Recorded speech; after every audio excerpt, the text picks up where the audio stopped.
நீங்க கொஞ்சம் கவனமா கேட்டுட்டு கண்டிப்பாக என்னோட குழந்தைகளா மாறுங்க. நான் போய் கொஞ்ச நாள் இருந்துட்டு வரணும் அப்படின்னு வாழ்க்கையில முன்னேறணுங்கிற உங்களுக்குள்ள என்ன வந்துடும். என்ன சாப்பாடுமா? வாங்க இன்னைக்கு என்னென்ன சாப்பாடுன்னு பார்த்துடலாம். அங்க பாருங்க, முதல்ல உதிரி உதிரியான சாதம் ரொம்ப அழகா வந்திருக்கு. அதுக்கடுத்து வந்து பார்த்தீங்கன்னா ரசம். இது வந்து பார்த்தீங்கன்னா கொள்ளு ரசம். கொள்ளு வந்துட்டு நல்லா அவிச்சிட்டு அந்த கொள்ளை வந்துட்டு பார்த்தீங்கன்னா துவையல் மாதிரி அரைச்சி சாப்பிட்டுட்டோம். அதுக்கடுத்து வந்து பார்த்தீங்கன்னா அந்த அவிச்ச தண்ணி இருக்கு இல்லையா, அதுல கொஞ்சம் புளி, அதுக்கப்புறம் வெள்ளைப்பூடு, சீரகம் இதெல்லாம் அரைச்சு போட்டு கொள்ளு ரசம் வச்சிருக்கேன். அதுக்கடுத்து வந்து பார்த்தீங்கன்னா இது வந்துட்டு உருளைக்கிழங்கு பட்டாணி போட்டு குருமா. இது வந்து கோஸ் பொரியல். இன்னைக்கு வாங்க சாப்பிடலாம், எல்லாரும் வாங்க சாப்பிடலாம்.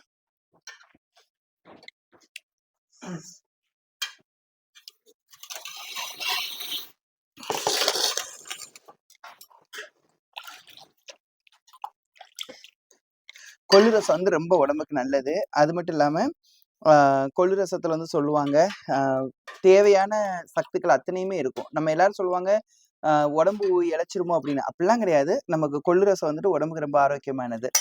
ரெண்டாவது வந்து பாத்தீங்கன்னா இன்னைக்கு உங்களுக்கு நான் என்ன சொல்ல விரும்புறேன் அப்படின்னு பாத்தீங்கன்னா, வேலை பார்க்கறது உங்களுக்கு வந்துட்டு பாத்தீங்கன்னா ஆடம்பரமான செலவுகள் வேண்டாம். நம்ம இந்து மதத்துல வந்து பாத்தீங்கன்னா நிறைய வந்துட்டு கட்டுப்பாடுகள் இருக்குது. மாசத்துக்கு ஒரு திருவிழா, மாசத்துக்கு ஒரு திருவிழா. அதுக்கடுத்து பாத்தீங்கன்னா போதுமாக ரொம்ப கம்மியாகிருக்கு. மாசத்துக்கு ஒரு திருவிழா. அதுக்கடுத்து வந்து பாத்தீங்கன்னா அதை தாண்டி வந்து நம்ம டெய்லி வீட்டுல பூஜை பண்ற விதம், சாமி போட்டோவுக்கு பூஜை பண்றது அப்படின்னு நிறைய கட்டுப்பாடுகள் வந்து இந்து மதத்துல இருக்குது. அந்த இந்து மதத்துல இருக்கக்கூடிய கட்டுப்பாடுகளை நம்ம ஃபாலோ பண்ணி தான் இப்ப நம்ம நிறைய பேர் வந்து கடன்லையும் கஷ்டத்துலயும் நம்ம எல்லாருமே இருக்கிறோம். கடன்லையும் கஷ்டத்துல இருக்கிற நமக்கு வந்துட்டு கடனும் தீர்றது இல்ல, கஷ்டமும் தீர்றது இல்ல.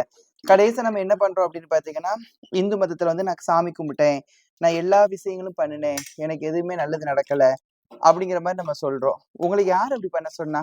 இந்து மதத்துல வந்து கண்டிப்பா வந்துட்டு நீங்க வந்து தீபாவளி கொண்டாடணும், பொங்கல் கொண்டாடணும். இந்த இப்போ வந்து பாத்தீங்கன்னா சிவராத்திரி வந்தது, சிவராத்திரியை கொண்டாடணும்.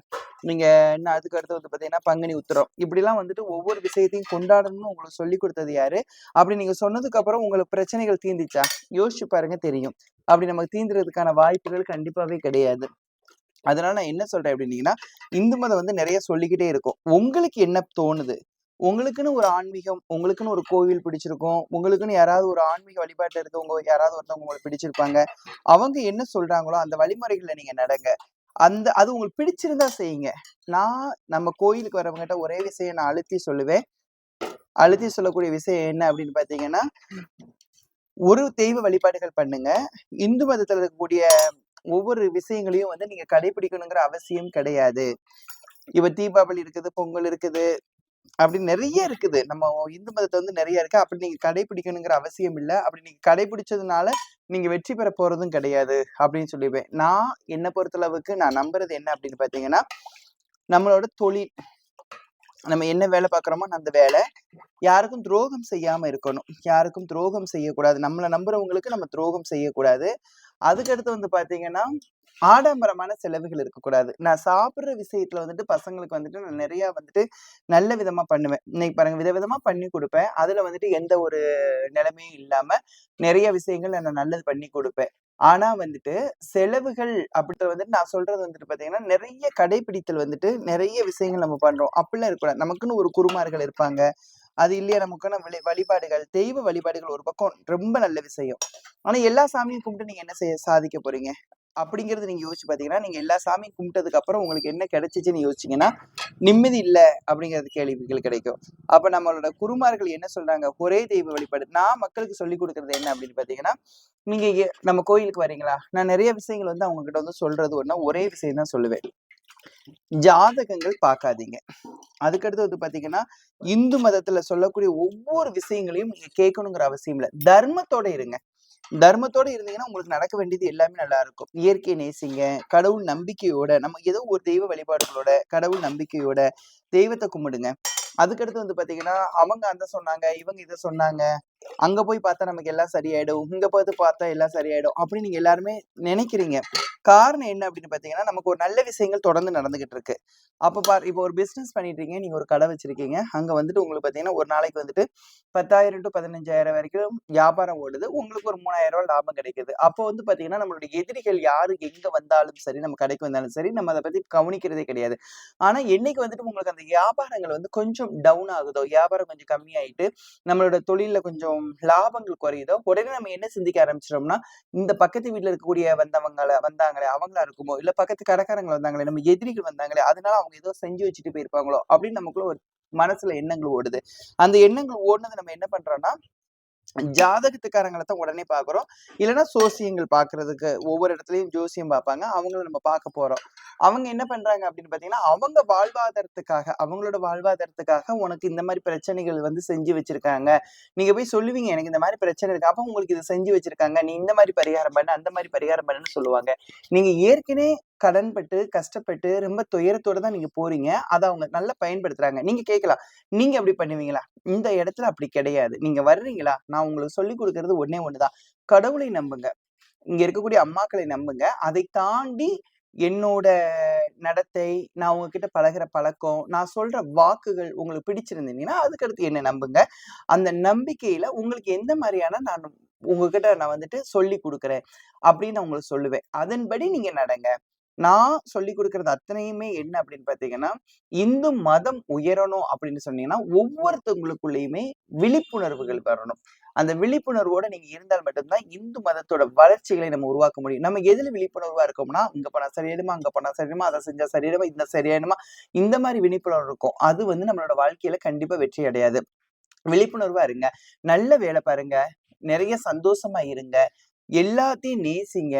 நான் சொல்லக்கூடியது, நல்ல வேலை பார்க்கும்போது உங்க உடம்பு ஆரோக்கியமா இருக்கணும். வர்ற வருமானத்துல இன்னைக்கு நம்ம கைக்கு வந்து ஒரு ரூ. 500 ரூ. 600 ரூ. 1000 வருது அப்படின்னு சொன்னீங்கன்னா, கண்டிப்பாக வந்துட்டு பார்த்தீங்கன்னா, ஒரு ரூ. 500 எடுத்து வைங்க. ரூ. 400 வருதுன்னா ஒரு ரூ. 300 எடுத்து வைங்க. சேமிப்புல இருங்க. குருநாதர்களை நீங்க யாராவது ஒரு ஒரு உங்களுக்குள்ள பிடிச்சிருக்கும். ஏதோ ஒரு குருநாதர் இருப்பாங்க. அவங்கள வந்து நீங்க கையில வச்சு அவங்களோட பேச்ச கேட்டுட்டு, அவங்க என்ன சொல்லிக் குடுக்குறாங்களோ அதுல நீங்க நடங்க.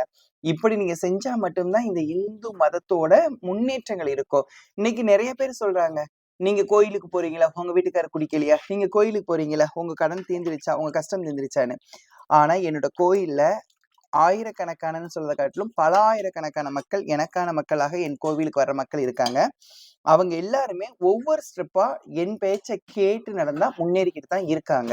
ஆனா கேட்காதவங்க, இக்கரைக்கு அக்கரை பச்சைன்னு போறவங்க கஷ்டப்பட்டுட்டு தான் இருக்காங்க. அவங்களுக்கு மட்டும் தான் தெரியும். நான் வந்து சொல்லிக் குடுக்குற விஷயத்துல அவங்க போனாங்கன்னா, கண்டிப்பாக நல்லா இருப்பாங்க. அதனால நீங்க என்ன செய்றீங்கன்னா, இன்னையிலிருந்து உழைக்கிறதுக்கு முயற்சி பண்ணுங்க. மகிழ்ச்சியோட இருங்க. நெறைய சப்போர்ட் பண்ணுங்க. நீங்க இந்த இந்த இந்த சேனல பார்க்குறீங்க. சப்ஸ்கிரைப் பண்ணுங்க. நெறைய சப்போர்ட் பண்ணுங்க. கமெண்ட் கேளுங்க. உங்களோட கேள்விகளை கேளுங்க. உங்களுக்கு என்ன டவுட் இருக்கோ, அந்த டவுட்ட கேளுங்க. அந்த டவுட்டுக்கு தகுந்த மாரியான பதில் சொல்றேன். தெரியாதவங்க 1000 பேர் பேசுவீங்க. அத பத்திலாம் எனக்கு கவலையும் கிடையாது. அத பத்தி எனக்கு சிந்திக்கக்கூடிய நேரமும் கிடையாது. ஒவ்வொரு டைமும் வந்து பார்த்தீங்கன்னா, நான் கரெக்ட்டா எடுத்துக்கிடுவேன். காலையில இத்தன மணிக்கு எந்திரிக்கணும். இந்தந்த வேலைகள் பார்க்கணும். அதுக்கடுத்து பார்த்தீங்கன்னா, நான் இந்த மாரி வேலை பார்க்கணும். இத்தன மணிக்கு தூங்கணும். இத்தன மணிக்கு அதுல கரெக்ட்டா இருப்பேன். அதுல நான் கவனம் செலுத்துறதுனால நான் ஆரோக்கியமா இருக்கேன். என்னோட குழந்தைகளையும் நான் ஆரோக்கியமா வச்சுக்கிறேன்.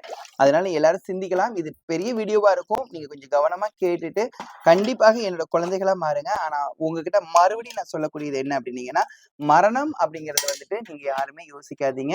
உங்களுக்கு பிரச்சனை அதிகமா இருக்குது, உழைக்க முடியல, உடம்பு சரியில்ல, கடன் தொந்தரவுகள் இருக்குது, நான் எத எடுத்தாலும் துன்பமா இருக்குது, நான் எங்கேயாவது போய் கொஞ்ச நாள் இருந்துட்டு வரணும் அப்படின்னு உங்களுக்கு தோணிருச்சு அப்படின்னு சொன்னீங்கன்னா, தென்காசி மாவட்டம் புளியங்குடி.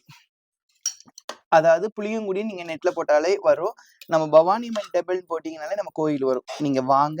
உங்கள நான் பாதுகாப்பாக பார்த்துக்கிறேன். உங்களுக்கு 3 வேள உணவு தரேன். உங்களுக்கு தேவையானது என்னவோ அத்தனையுமே உங்களுக்கு நான் செஞ்சு தரேன்.